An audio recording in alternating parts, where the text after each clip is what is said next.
Thanks for listening to the fourth in our collection of special Deepdale Festival podcasts in 2024. I'm Jason and your host for this series. In this episode, I chat with Hawksley Workman from Canada, who performs on Sunday, Christina Alden and Alex Patterson from Norwich, who perform on Friday, and Christian Smith from Cambridgeshire, who performs on Saturday with his band The Heretics. Hawksley chats about his love of touring, his wingman Mr. Lonely on piano, and how Canadians look at the UK for inspiration and adulation. Christina and Alex chat about how their music writing happens, particularly interesting to know how a couple who are relatively new parents navigate the process. Christian chats about how The Heretics came into being, and the way his musical journey has changed direction with the addition of the band and 3 fellow collaborators. Thank you to all of them for allowing us to play a sample of their music. From Hawksley Workman, we play Battlefords. From Christina Alden and Alex Patterson, we play Safe Travels, thinking of all of you travelling to Deepdale for the festival. And from Christian Smith and the Heretics, we play Revelry. Enjoy this episode and look out for at least one more episode which we'll release shortly.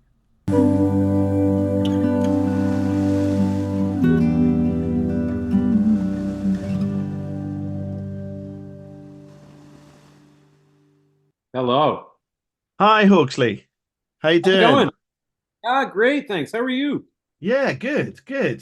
Thank you so much for doing this. Thanks for having me. I appreciate it.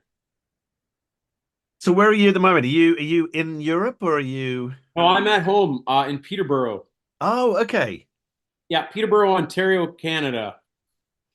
The leaves are turning here. It's all that. I'm not really ready for the summer to be over, but it is kind of not something that I have any way to control. So, we just deal with it. Well, we're really looking forward to you playing. What can people expect from a Hawksley Workman gig? What does that entail when you go to play a festival? Well, I'll be there with my piano man, Mr. Lonely, who I've played with for 25 years. Mr. I mean, Lonely, that's a great name. Lonely, yeah. Yeah, he's been with me since day one. In fact, I believe it was the London Times that gave him the name. In some of my earliest gigs in England at the borderline, I remember I was kind of in the next big thing category, and the London Times had reviewed the show, and his name is Todd Lumley, but I kept referring to him on stage as Mr. Lumley, and I guess that was construed as Mr. Lonely in the paper. And I read it on the next morning, and I looked over at Todd and I said, "That's it. You're Mr. Lonely now," and it's never left. So he and I have been touring the world for 25 years. I kind of have a somewhat of an operatic cabaret type voice. It's a very sort of, I think it's a kooky, risky pop cabaret thing that we do on stage. And he's Fantastic. been he's been catching my fall for all those years. And I love my job now more than I ever have. It's just such a joy and an honor to be somebody who gets to play music for a living. And I also feel like I feel like I'm better at what I do now than I was as a kid. And I know, like, we all love everybody's early work, and we all get tired of hearing our middle-aged heroes wax on about how they're making their best music ever. But I understand what that feels like to be on the inside of that experience. And I do feel that after 25 years of touring with Mr. Lonely, like, we do have a thing that is quite unique to us. And so yeah, that's what we're going to be schlepping that around the UK and schlepping that around France and parts of Belgium. And then when we come home, we're going to be touring Western Canada for about 6 weeks. So it'll be a joy. I hope that's what we attempt to do. Is, I married into a sports family, so I get to watch sports a lot. And I'm always, as a kid, I was always like, what's interesting about sports more than art? Sometimes there's more people that go to see a football match maybe than a gig. And it's mostly because of all the danger and intrigue that's in sport. And I sort of feel in music, sometimes if you have too many things predetermined, let's say, I still play all the songs I've ever written on stage, but I try to make it feel like things are going to fall apart just before they're actually put back together again. So we try to bring a sporting element to what we do on stage. That's a proper cabaret kind of attitude, isn't it? It's that Exactly. sense of of foreboding for the audience. You know, they have no idea what's coming next, and Yeah, then that's at the end they go, "Oh my God, we survived! It was great!" You know, yeah. and I feel like that's what I've learned watching live sport because I didn't grow up in a family that did that, but I see what it is that's appealing about it is that tension between unresolved and resolved. And I think in modern music, things are tuned, things are fixed, people are playing the tracks on stage. I think what Mr. Lonely and I attempt to do is be very antithetical to some of those features of modernity and really just attempt to lean into what's authentic and good about two guys who have this brotherly connection, who've been getting on stage doing this kooky music thing all around the world for a quarter century. So that's what we do. Sounds right up the street of all the people who come to Deepdale. They love. It's funny that like we've talked about this with a couple of other artists, but they were like artists who haven't been before are like, well, so what do you expect? And I said, well, the audience, they trust Chris, who's my business partner and the kind of festival director.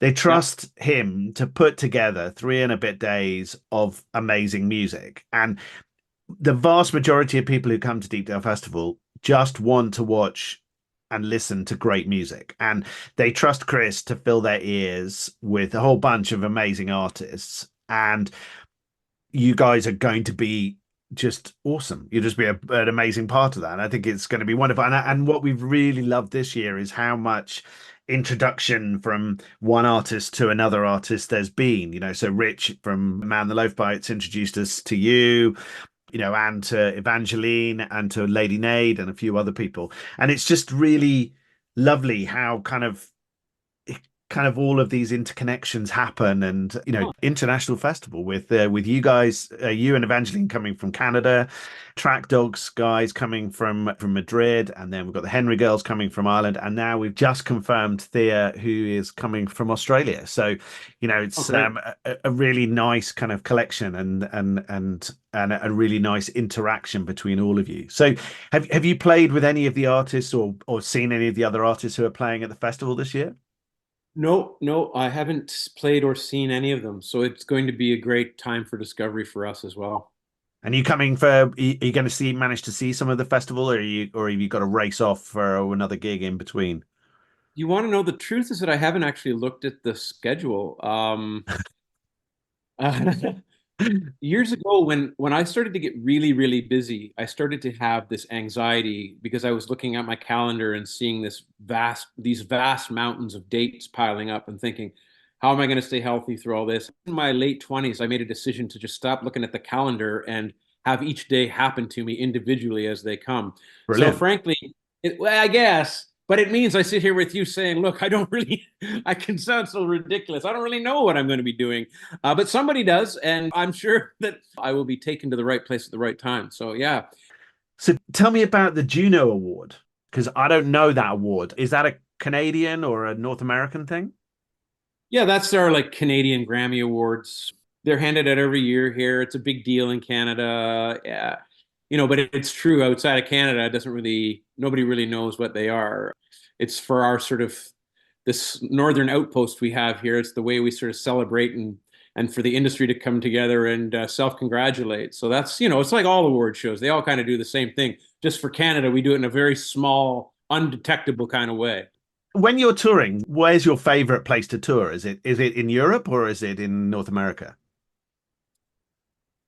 I mean, it's different because when I was first starting in Europe, like I had an interesting career trajectory where I kind of became famous in France and I was known in the UK, but it never blew up.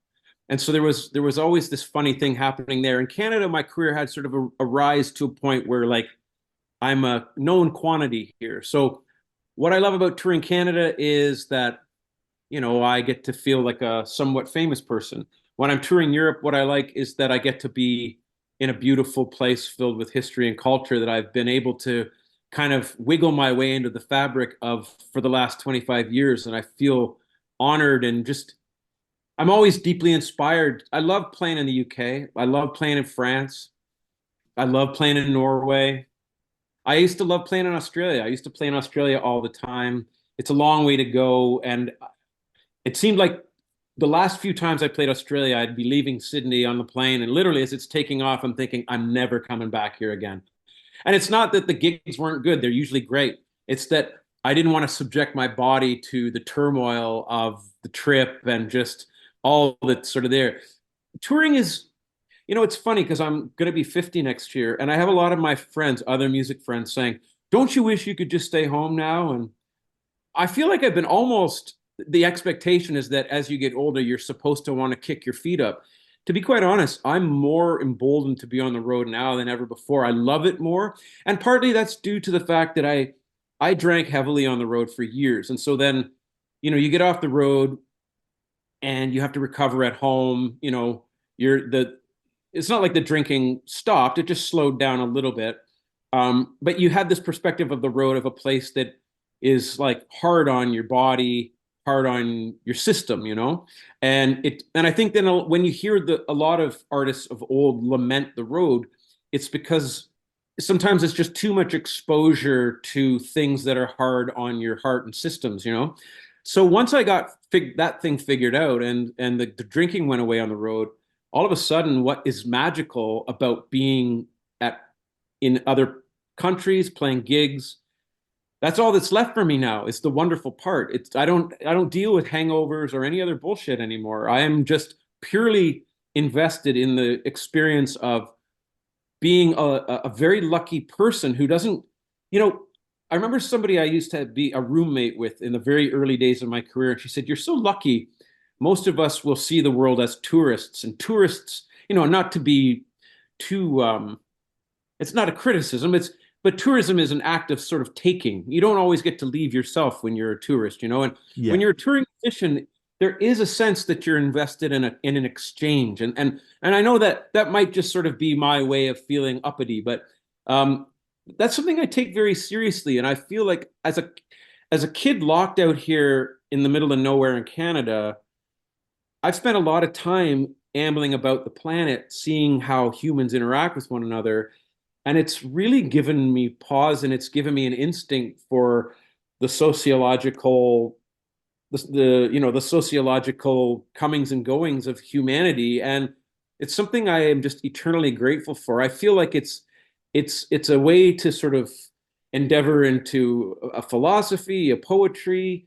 So yeah, I love touring. I love touring a lot of places. I've always loved the UK. I mean, the UK gave us the Beatles and the Rolling Stones. So for Canadians and everybody else, we all want to make it in the UK. That's the final stamp of approval.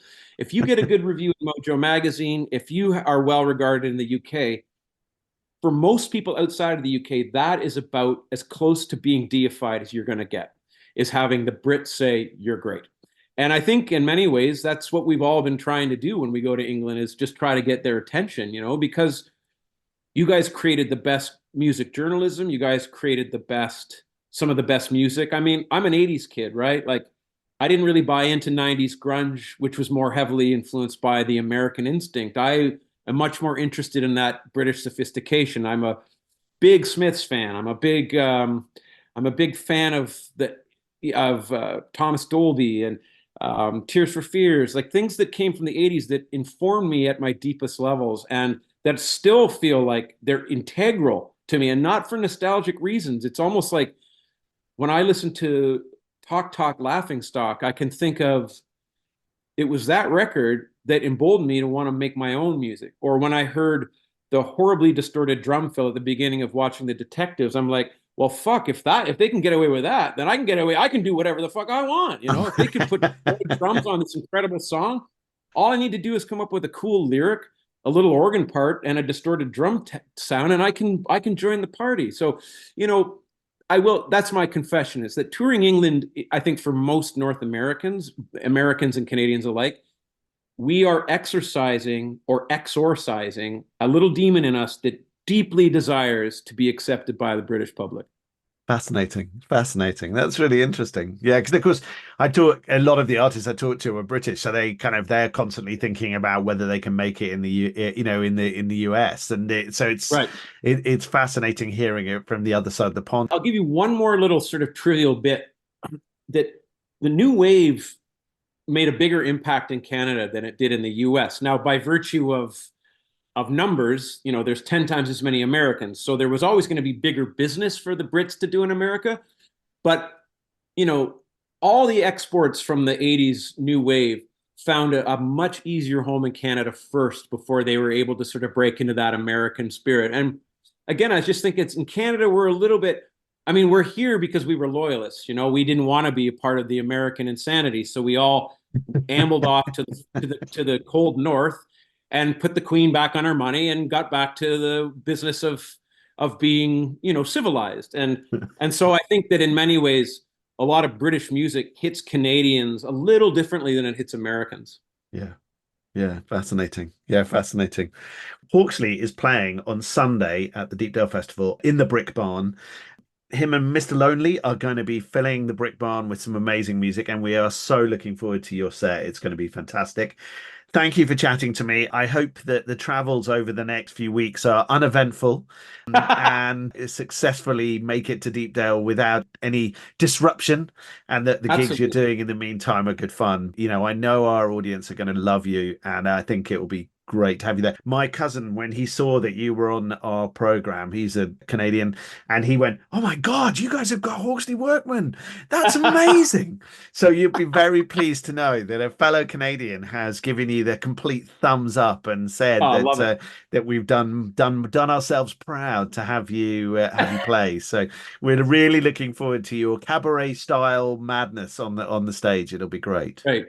Any particular song you'd like me to play? I think you should play one. I've got a newer song called Battlefords. Good. It will sound decidedly folk, how we've sort of indulged in this cabaret idea. But that's the other thing. I like to confuse my audience. I don't ever want them thinking I'm resting in any one modality. I just want to make sure I'm keeping everybody confused. Good. We like that. We like that a lot. Yeah, it's brilliant. Thank you so much, Hawksley. Keep well, and we'll see you soon.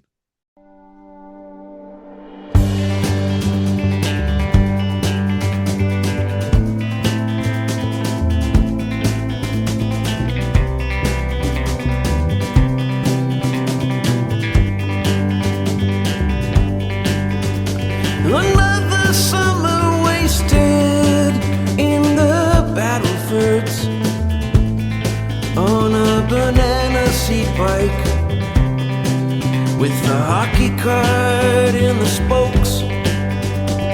A friend of ours who stands up his car by to say that he better get home. He said, "You're gonna get a beating. You're gonna get the beating of your life." Oh, NutraSweet and Fresca and Pop Shop and all the best of what a babysitter could afford, with enough negotiation and a freckled smile. Another summer wasted here in the Battlefords. Our dust-coated, freezy-stained lips and lawn darts in the yard. And the richest guy in town drives his new Lincoln drunk on the old dusty streets, balancing the snifter of gin. I am chatting to two very lovely Norwich folk who many of you will have seen play at Deepdale in various guises. They're part of various Norfolk folk supergroups, and they are the most amazing duo. I am speaking to Christina Alden and Alex Patterson, and they are playing on the Orchard stage on Friday of the Deepdale Festival. And it is going to be really lovely to welcome them back. Have you guys ever played the festival as a duo before, or have you always been part of other combinations? We played as a duo 2 years ago.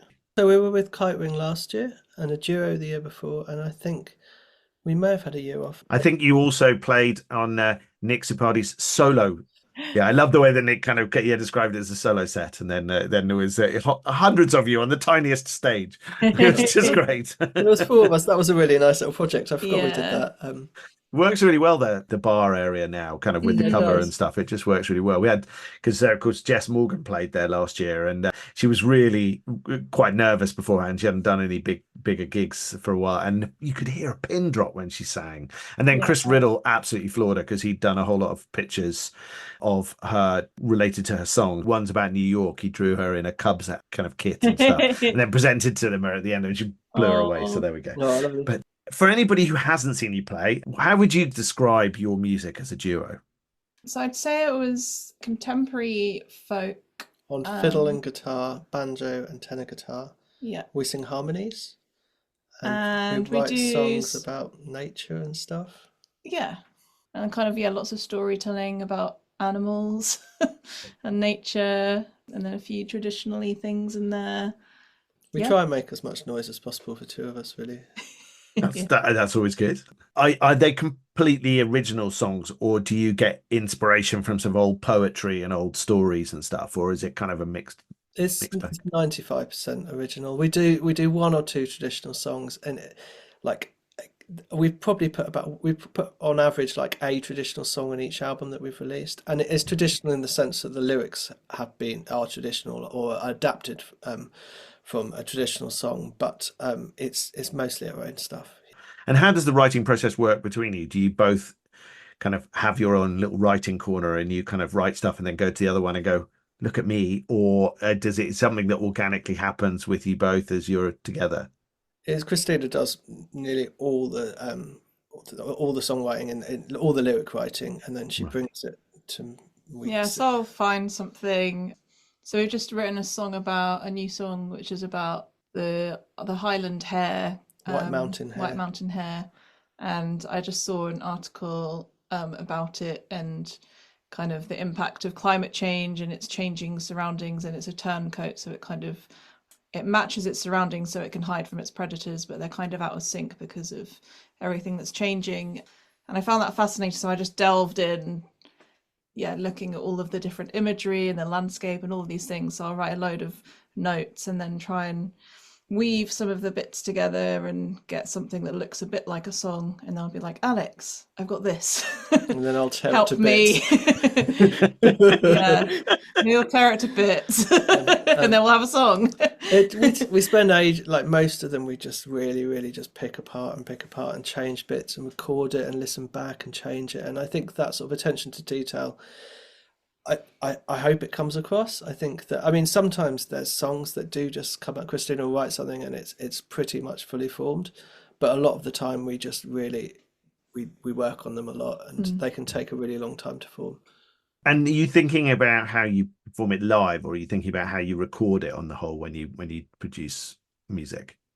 So in terms of the arrangement, the way that we record stuff and the way that we play it is largely the same. When I do all the recording, and I might think about production in terms of like extra string layers and things like that, or extra textures when you're building a song in terms of recording, and that might be sort of done live, and we use a shruti box which adds a bit of texture, or I might do some squeaky fiddle or something. But in terms, it's largely the arrangements of how we play something live and how we record it are largely the same. It's just there's more embellishment when it's on a record. Yeah. So who plays what? So I play guitar and banjo, and I play fiddle and tenor guitar, and I stamp on a shruti box, and Christina also does a bit of foot percussion as well, and we both sing. Yeah. Have you both done music kind of all your life? You have no recollection of when you started, or was there a moment where it just clicked and you just thought, oh, I love this? I don't know. We both had sort of musical upbringings. I've played music since I was a child, and so has Christina. But it's been sort of, for me personally, it's had varying levels of importance throughout my life. Sometimes it's just been something I've enjoyed doing, and sometimes it's helped me pay the bills. Mine's similar to that, really. I had a musical childhood, and then I was very shy when I was younger, so I didn't play in front of anybody until I was about 22. And then kind of, my friends at uni, we kind of played a bit of music together, and then I guess through the Norwich music scene, then I met Alex, and we just obviously started playing music together, and here we are 12 years later. I don't think it's like a lot of people ask it actually, like whether we had musical upbringings, and I think it was nice, and it's quite a romantic sort of story, but I also think it's not necessary. If you want to do music, you can start at any point in life, and it shouldn't ever be a barrier. That if you, I don't feel like it was a head start. Well, in some respects, maybe it is. But it certainly shouldn't stop people wanting to start music at any point in life. And I think I've become a much better musician in the last sort of 15 years than I was in my 20s, because I've worked at it. And it is like anything in life, really. If you want to get better at it, it's just practice. Practice. And which came first, the relationship or the writing together? We jammed together when we first were dating, but we didn't start playing in front of people other than our cat for a few years. The cat can tell all. Yeah. So have you written a song about the cat yet? That's the question. No, not yet. Really you better get on with it. You better get on with that song. Write it now before it's too late. Or write it for the memorial. Yeah, I'll do that. Sad cat song. Yeah. We must get you together with Moongaze Ale. You know, the guys who run the bar, David and Rachel, who run the bar at the festival and at the Hugo. Of course, they name all of their beers after hares. And it's from the poem about all the hares. It's the old poem with all the different names of different hares. And they've just produced a book called Jigfoot, which has been illustrated. It's like a kid's book with the hare doing stuff. A sort of thing that would just be fabulous if there was somehow a song in all of that. That would be just such a fabulous matchup, wouldn't it? It'd be really great. That'd be lovely, yeah. We've got a hare song. Yeah, halfway there. Has it been a massively busy summer, or have it been quite a calm one this year? It has. We've got 14 festivals this season. So 14. Yeah. I talked to Jess Silk earlier, and she had 20 something. So you haven't quite beaten her, but 14's a lot. It's 14's a lot. Yeah. It's just a hell of a lot of traveling. So it's sort of winding down now, which is really nice. Like we've got Greenbelt, which is just down the A14, like 2.5 hours, which is local for us really. And when you're a touring musician, 2.5 hours is nothing. We've got to drive to Northumberland the following week for a festival, and then Deepdale, which is obviously nice and local. The last one. Yeah, it's the last one, and it's really nice because we've got the weekend off, so we're bringing the camper van and bringing our feral child and my parents and. Oh, you're bringing the babysitters. That's good. That's good to hear. We have done gigs with that. Christina did a gig with Etta on her back, but it would be really difficult now. She was a baby. I wouldn't do it now. It would be very hard. They reach a point where things become significantly more difficult. They get easier later, but just there's a period, isn't there, where that's cool. Yeah. Oh well, I'm glad you're going to be there for most of the festival. That'd be great. You'll get to see some amazing stuff, and there's some wonderful artists playing. And Friday when you guys are playing is just fabulous. You know, there's Track Dogs and Bonfire Radicals and Catherine Williams and Withered Hand, Aaron Horlock and Nick Good, Wensum, Elizabeth and Jameson, Hemingway, Ross Stewart, Sakash, The Larks, and Toast Poetry. And I know, having read that out, that now Chris will go and produce some more names, which I haven't got on my list. So that's almost guaranteed. Every time I print anything or produce anything with the this is the lineup, there's always an addition. But it's funny when you say, oh no, Deepdale's very local, because I remember the first time we wanted to have music at Deepdale and trying to persuade bands from Norwich that they could come out to Deepdale. They sort of was like, God, where is that? Well, hang on, you've traveled in Scandinavia and all sorts of other places. We're literally only an hour's drive. And then once people came, they were like, oh, actually, no, this is quite nice. Quite like it. We'll come back. Yeah. But it was just really funny, kind of that first persuasion, the kind of trying to get people to come and come and actually first time. But there we go. Well, it's really lovely to chat with you both. If I played a sample of a track, what would you choose? We've got a new single out. I say a new single. It came out a couple of months ago called Safe Travels. And brilliant. Safe Travels. So nice to speak to you. And we will see you on the Orchard stage on the Friday of the Deepdale Festival. Thank you, guys. Thanks for having us. Thank you. See you there.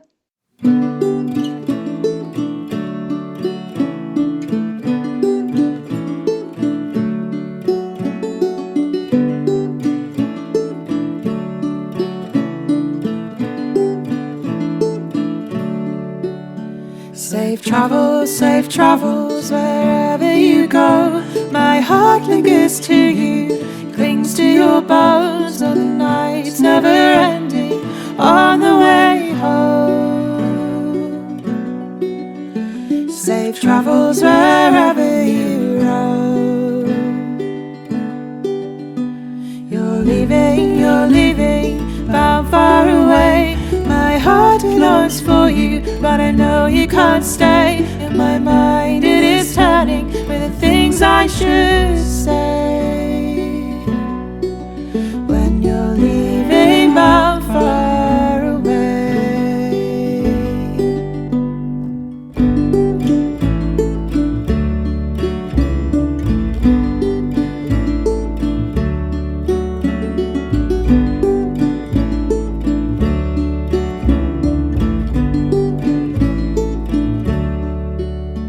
Be steady as you move along. May the wind fill your sails as it carries you on. The road's never ending when you're alone.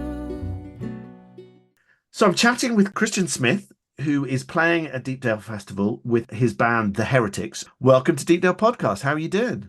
Thank you very much. Yeah, I'm doing well. Doing very well. Yeah. Busy. Good. So I guess the first question is, who are The Heretics and how did that come about? Sure. Because last time you played Deepdale, you were just Christian Smith. Yeah, one man on an acoustic guitar. Yeah. Yeah, things have changed. So I still do that, but I had a bit of music in the works sort of the last year or so, and I knew that I wanted to take the sound in a slight rockier direction. And I thought, if I'm going to do this on record, we should really kind of try to do this live as well. Luckily, I got working with, I mean, the first sort of contact, if you like, with the band was actually the guitarist, Ash Hardy, is a producer.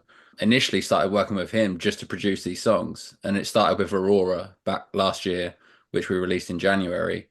And we were working on these songs and he was writing some guitar parts. And then we got Ash Jones on board, who's the bassist, and Luke, who's the drummer. We all just kind of started working together to produce these songs, if you like, not really thinking of any sort of future plans. Yeah. And these guys just started writing parts to these songs that were really complementing the style of the sort of direction that I wanted to take this in. And we just ended up sort of naturally, well, maybe we should do this live then and see what happens. And we played our first show as a band back in April. I can't remember whether it was just before or just after the release of Famous Last Words, which was the second single this year. And it was at the Junction in Cambridge. And it was just, I hadn't played a show with a band for so many years that to be able to get back on a stage with other people is just such a different experience to playing on your own.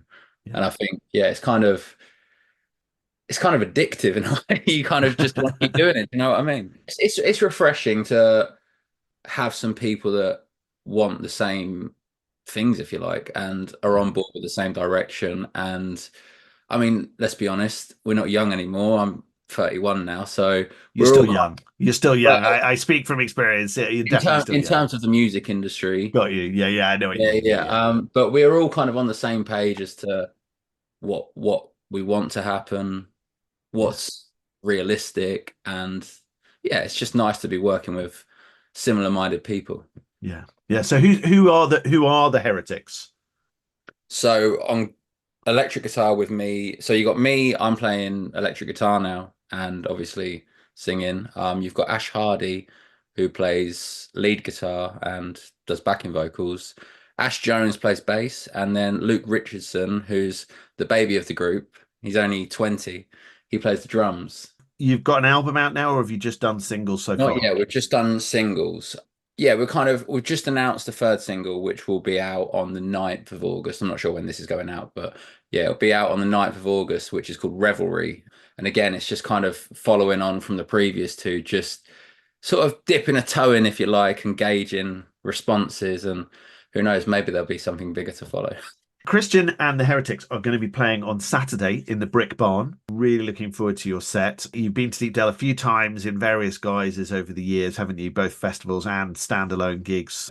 It's going to be lovely to welcome you back, and really exciting that it's kind of a bigger, fuller sort of sound with the Heretics. I think it's going to be really interesting to see how that goes on the barn. I think Yeah, I it'll be really think it's always great. been solo before, hasn't it? I don't think, Yeah. even back with the Whistlers, I don't think we played with the band at the did we? Not that I remember. You may have occasionally had other people, just one person with you, but I don't think so. I think most of it's been solo. Big change. Yeah, It's going to yeah. be great. I hope it's well Excellent. received. Fantastic. Thank you so much. And we look forward to, if I was to play a sample of your music, what would you choose to represent Christian Smith and the Heretics if I was going to play a sample? I think it's got to be this new one, Revelry. I think Aurora and Famous Last Words, as I mentioned, are the two releases that have come out this year. They're kind of very varying in terms of style, and it's sort of Aurora is a lot softer, and Famous Last Words is like completely the other end of the spectrum, and it's quite aggressive and angsty. And I think Revelry is kind of somewhere in the middle, and I think it's more of it's a much more well-rounded sound, and you're gonna scope what we're trying to achieve by listening to that song, I think. I Brilliant. can't wait to get back to the festival. It's gonna be awesome. We love it. Are you going to be able to see much on the day you're with us? I think so. Yeah. You've got some fantastic artists playing that day, because there's Skinny Lister, Granny's Attic, Yeah, Lady Nade. are quite prestigious now, aren't they? Yeah. No, they've just done a really successful tour in the US, which went down an absolute storm. But they are the loveliest guys ever. It's really nice to chat I to. think the first time I heard of them, they were opening for Frank Turner. I'm looking forward to seeing them 100%. And then, we've got Lady Nade, George Sansom and Matt Quinn, Lucy Grubb, Shackleton Trio, yourself and the Heretics, Clark and Zipardi, Ebb Tide, Richard Quarterman, Backpedal, Brighter Than, and Erin Eliza. Busy day of music. And of course, you guys are playing the Brick Barn, which will be fantastic. We really look forward to seeing you. And thanks so much for chatting with me. And we'll see you on Saturday of the festival. Christian Smith and the Heretics, and they will be on the Brick Barn stage. Thanks, Jason. Cheers. Cheers, Christian.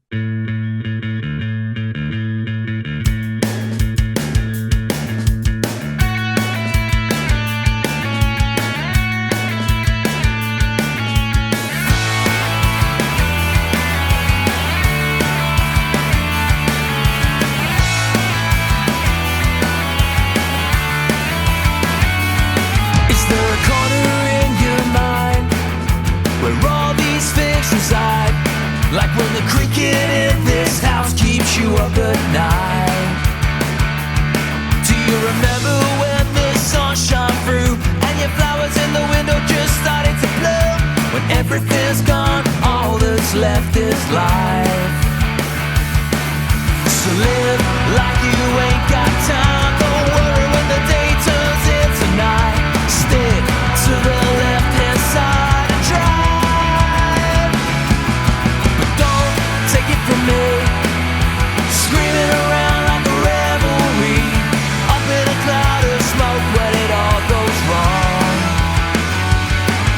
Just like what you say, in the end it comes down to irony. They say life is all too good on the movie screen.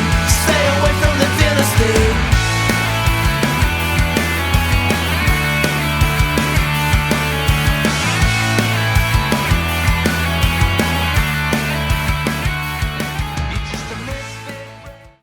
Thank you so much for listening to the 4th episode of the Deepdale Festival Podcast 2024. At least one more episode has been recorded and is currently being edited. If you'd like to know more about artists performing at Deepdale Festival 2024, please take a look at the website deepdalefestival.co.uk. Hope we'll see you in September for amazing live music.